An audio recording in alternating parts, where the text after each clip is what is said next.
امتحان کی تیاری کی وجہ سے طبیعت میں پریشانی ہو، پڑھنے لگے تو نیند آ جائے، پڑھا نہ جائے طبیعت فکر مند ہو.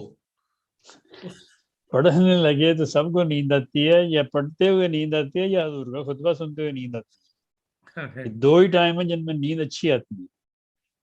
دیکھیں کسی بھی یہ کمزوری یا اس طرح کی اگر پڑھتے ہوئے اگر کسی کو نیند آئے، اسٹوڈنٹس کو، ان کو چاہیے کہ وہ ایسڈ فاسٹ 200 میں کھایا کریں. اسٹوڈنٹس کے لیے یہ 3 دوائیں میں آپ کو بتا دیتا ہوں، یہ ان کے ہر مسئلے میں کام آئیں گی، ان کی ہر کمزوری میں کام آئیں گی، ان کی ہر جگہ یہ 3 دوائیں میں آپ کو بتانے لگا ہوں. یہ لکھ لیں لوگ، اور بلا دریغ اور بلا خوف و خطر ان کو استعمال کرائیں اپنے بچوں کو.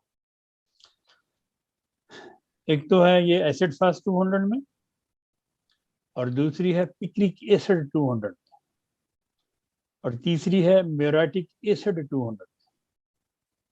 یہ تینوں دوائیں اگر روزانہ آپ ایک بار اسٹوڈنٹس کو دیتے رہیں تو اللہ تعالیٰ کے فضل سے یہ جو ان کو خوف ہوتا ہے، امتحان کا خوف ہو گیا، پڑھائی کا خوف ہو گیا، ایسے جو خوف ہوتے ہیں، ان کے سر درد ہو گئے، ان کے سر میں درد کے لیے اسٹوڈنٹس میں اگر سر درد ہو بچیوں میں یا بچوں میں، اس کی دوا ہے نیٹرومیور، جو میں نے ابھی تھوڑی دیر پہلے بتائی.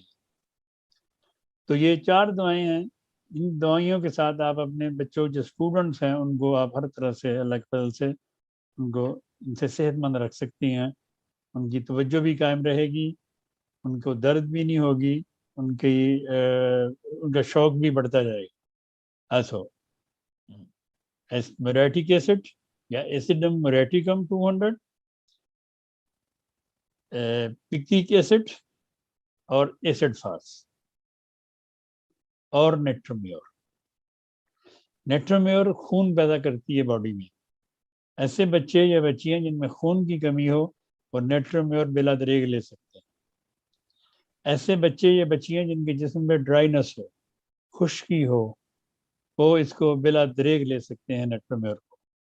بے شک 6 مہینے کھائیں، 6x میں یا 30 میں، کوئی خوف نہیں، کوئی ڈر نہیں، کوئی نقصان. ان کی ڈرائنس ہے باڈی میں، خارش ہوتی ہے، آنکھوں کے اوپر یہاں سے وہ چھلکے سے اترنے شروع ہوتے ہیں، یہ کانوں کے بالوں میں چھلکے سے اترتے ہیں، باڈی پہ ڈرائنس ہے، خارش کرنے سے چھلکے اترتے ہیں. ایسے تمام پیشنٹ، خواہ وہ مرد ہوں یا عورتیں ہوں، لڑکے ہوں یا لڑکیاں ہوں، نیٹرومیور 6x میں دن میں 4 سے 6 دفعہ بے شک 6 مہینے کھائیں. اللہ تعالیٰ فضل فرمائے.